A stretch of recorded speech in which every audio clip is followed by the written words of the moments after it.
Hello ladies and gentlemen, Coolest Hero here, bringing you another Titanfall 2 video. This time I'll be talking about what I am worried about with this game. Not what is wrong, but what I'm worried about. Because this game is good, but EA and Respawn have made some decisions that are kind of counterproductive to the game, let's just put it that way. For starters, the technical test was 2 weekends ago. Actually, there was also one previous week. But what ended up happening was a lot of player feedback was sent to Respawn, and the majority of the population of gamers who were big fans of Titanfall 1 and played Titanfall 2, the response was lukewarm. They really didn't like it from the first weekend of technical test beta. They got so much feedback they had to change a few things. For example, players were complaining about the wall speed running, how fast your player character moves in the game as compared to Titanfall 1. Titanfall 1 felt like you moved a hell of a lot faster. Wall running was crisp, smooth. It got you around places.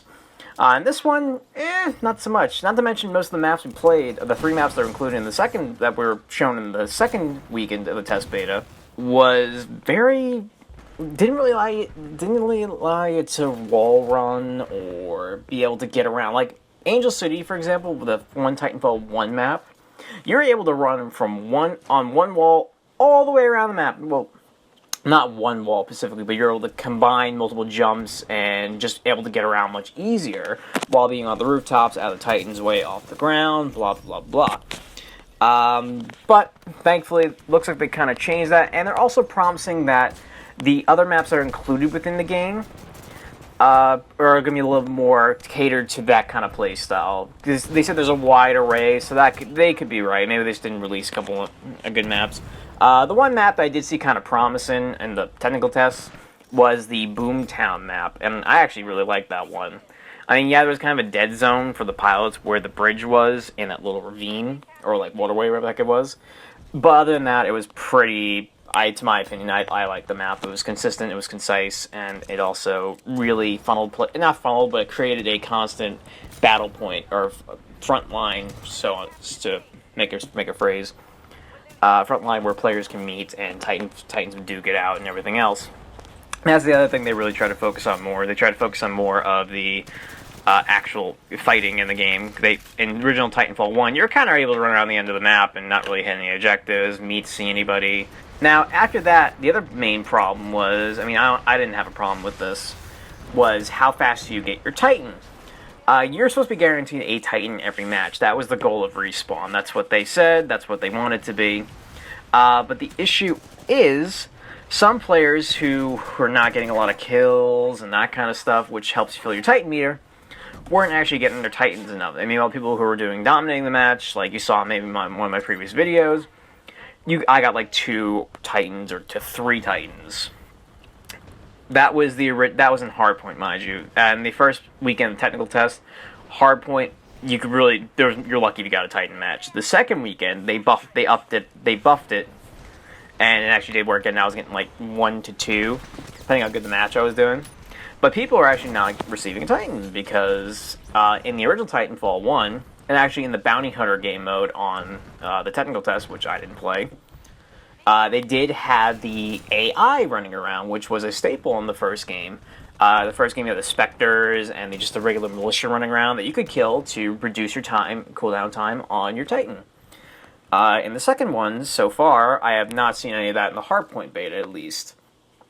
So hopefully they do change that, because even though we kind of scoffed at the AI in the first game, like cloud control AI, but what it allowed to do is they created, and Titanfall 1 felt like it was a battlefield. Like when you saw all those guys, all the little AI running around, plus Titans, plus you, it actually did feel like there's more people in the match than there was. In Titanfall 2, however, it felt as though the maps were pretty much empty compared to what we have seen. So hopefully they do fix that. because that would, to me, it'll help balance out the game, in my opinion. It'll help lower ranked players, people who really aren't good like getting kills. People who instead play objectives can get more Titans. You get a better chance of getting Titans, as well as people who are running around getting all the kills. I do really like what they actually are doing with the pilots, and also the guns are, to my opinion, they're great. I mean, I'm only using the R101C, which is the assault rifle carbine. To me, that is the best gun in the game. It carried over from Titanfall 1. I'll give you that. But to me, right now, they did create a good game. Yes, there's some fumbles along the way. They still have time to change it. But to me, Titanfall 2 will be a good game. Titanfall 1 was a great game. However, they did pick a couple missteps, a couple weird design choices, like the slowing down the player speed. I mean, yes, there were times in Titanfall 1 where the guy was running, when we were capturing your base or fighting somebody, you guys were just running around on the rooftops trying to shoot at each other. That's reasonable. They wanted to be more focused, not make it like a jump fest, kind of like what Overwatch is now, but just the main movement of combat is like jumping and shooting. But I digress.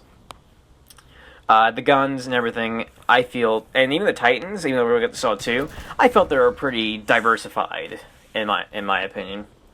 Like, I actually did get to use the Spitfire LMG. I didn't touch the snipers. I never did in Titanfall with 10-foot pole, but I will eventually try it. I tried the snipers, I tried the SMGs, I tried the pistols, I tried the assault rifles, and everything felt solid and good in my hand. Even the laser weapons, I felt really good using them.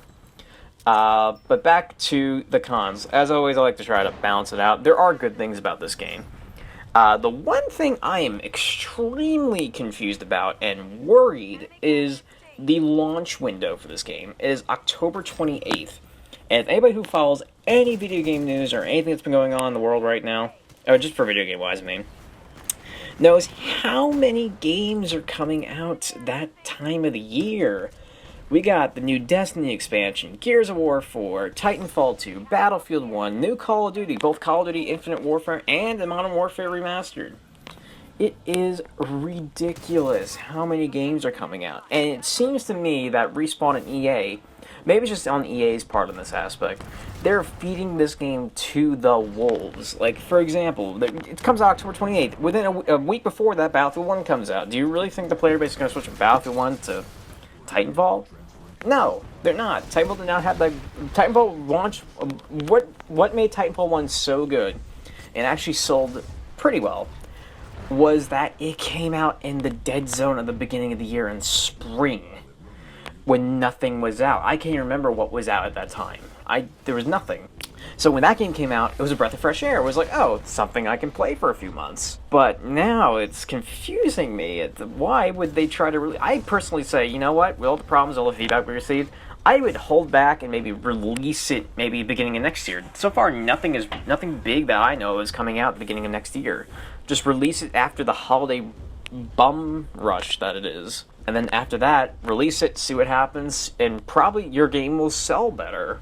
Another confusing thing is, if you guys know, there's a thing called EA Access, which allows you sometimes to get access to EA games early. So, for example, I don't think they did this for Battlefield 1, they did this for a couple other games, like Hardline or something like that.